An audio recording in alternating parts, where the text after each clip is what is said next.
Hi everybody, Sifu Joel Ludlow here, Evolution Martial Arts, and today we're gonna do philosophy. it's gonna crack some stuff open. One of my biggest pet peeves is that people just throw Bruce Lee quotes out everywhere, all over the place, and it just kind of irks me to no end because they just start parroting this phrase without having any background. And I'm going to pick one that people use a lot, and it causes a lot of issues in JKD. But hey, guess what?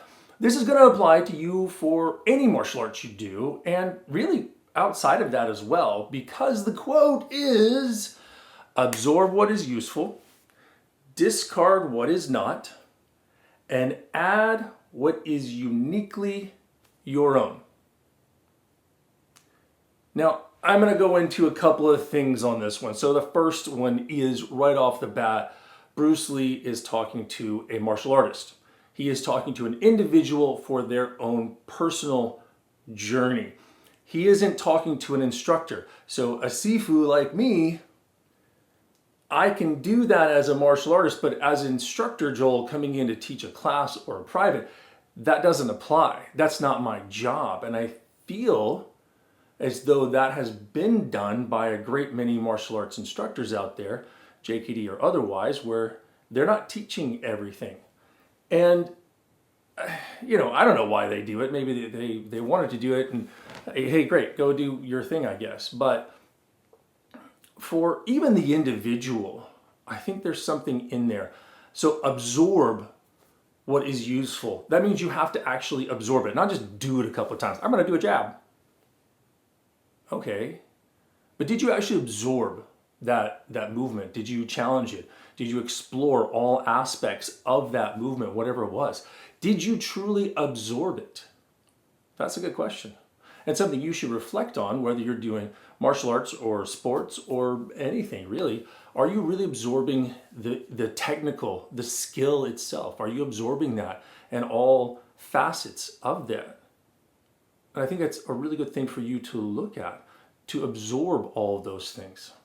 Now, you get in the second part of his statement, discard what is not. So if you're going to discard something, that means you have had it with you and you have examined it fully and evaluated it in that whole absorption process, and you have really balanced it out and said, hey, this is not useful to me.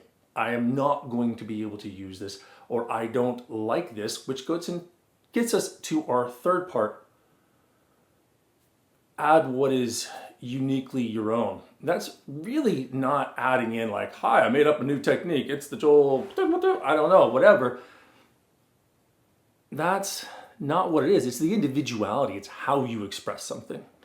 That's what's being uniquely added. That's what nobody else on the planet can do, is add your flair, your expression of self to the movement. I mean, if you look at dancers or singers, they might be doing the same choreography, but it doesn't look the same. Every performance is unique and really about that. So if you take a ballet dancer or a hip hop dancer or any kind of dancer that's out there, ballroom, what have you, and they have set choreography,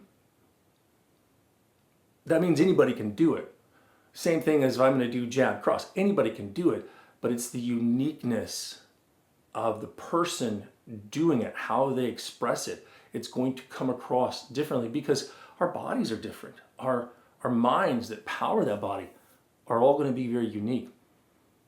So you have to get into that. That's what you're adding uniquely, but you need to gather all of the information and really absorb it, really analyze it, and explore those movements. You can't discard something and be like, I suck at this, so I'm going to discard that. At least not without doing a lot of work. And I think that's a shortcut that people take as a hobbyist. They go, oh, I don't really like that, and I'm not going to do it. I'm not going to try it. But again, Bruce Lee was not speaking to a hobbyist, someone who was kind of a martial artist, or I took a karate class or kung fu class or whatever class, but someone who was really on the martial path and it was integrated into their lives and they were working on that aspect every day. Like, you know, hey, if you're a hobbyist, great, fantastic. No, nothing wrong with that. Like, really, I'm a hobbyist in like a bunch of other things. And I really appreciate the insight from experts in those other things, whether I'm going to go, you know, ride a quad, or I'm going to go swimming, or I'm going to go do archery, or whatever it is that I want to go do that's fun. I'm going to listen to the expert and have them give me all the information. And I'm going to do really a version of this. I'm going to take those things and I'm going to absorb what I can. And this one, but you got to do a little bit. Maybe it's a faster part. But realizing if you want to be on the martial path, if you want to take this to the level that Bruce Lee was speaking to, you got to dig a whole lot deeper. You have to go into like, I don't like this movement and I need to figure out why I don't like it. And that gets into the other half of the whole thing. And when you're teaching, you have to teach everything. As an instructor, you have to teach it all. You have to give that opportunity to your students so that they can figure this whole thing out for themselves. Because if I skip over, hey, we're gonna do a jab cross, but I'm not gonna teach you a hook, I'm gonna teach you a back fist, you know what? I don't really use those, so nah. I in my personal journey, I don't use a hook or a back fist, so I'm just not gonna teach that in class. I'm gonna throw it out. Well, I'll get to that one later. So, when I was training with Jerry Poteet, I was training as a martial artist. I was also training as an instructor. So there was two facets to my training with him.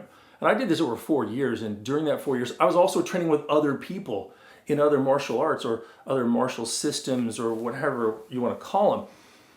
I was also running security in Hollywood. So I was using stuff every day.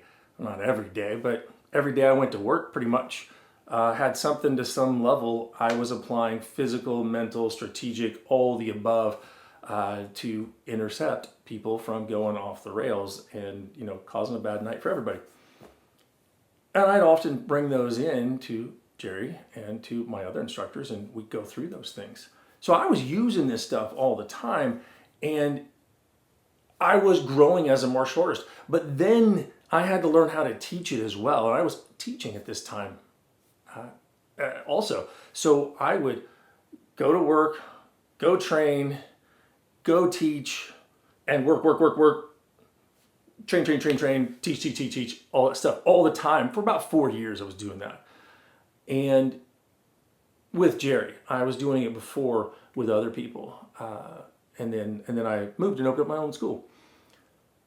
But teaching, Jerry told me, you have to teach them everything.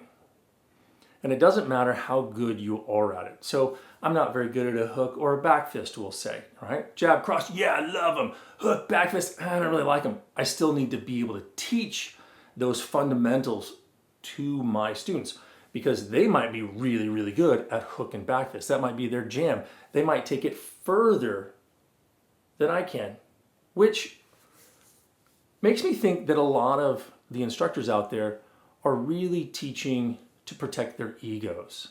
I don't want to show something that I'm not very good at. Maybe I'm not very good at a front snap kick and I don't want to have somebody else show me up. I don't really understand how the energy drills, the sensitivity drills are used to develop skill and awareness and tactile sensitivity. And I don't understand how that fuses into the movement. So I'll just throw that away. Yeah, I'm going to be talking about that at some point very soon. So, absorb what is useful. It means you have to look at everything and really dig into it and really analyze it. Only then can you discard what is not. And that's very individual for you. And then all of that, through that process of learning, is going to allow you to infuse yourself in it. You're not just copying a movement from somebody else. I saw somebody do this. I'm really manifesting and creating and shaping that movement uniquely and truly from my own self. You can't get to that process, you can't get to that expression of self if you don't actually explore everything. And I mean really explore. So if you don't take anything else away from this, I hope it is that whatever you're doing, whether it's Jeet Kune Do or another martial art or a sport or an activity of any kind in whatever level, that you put yourself into the learning process and be more receptive to that learning process, and don't begrudge yourself that time needed to evaluate something and really figure out its true worth. Because I can tell you, I've done a lot of movements in my JKD training that I didn't really like. And it wasn't until years later that I started seeing the rewards of training in these various things. So give yourself that opportunity to actually absorb it, and not just kind of, but really, really. Hope you enjoyed today. If so, give me a like and subscribe for more stuff.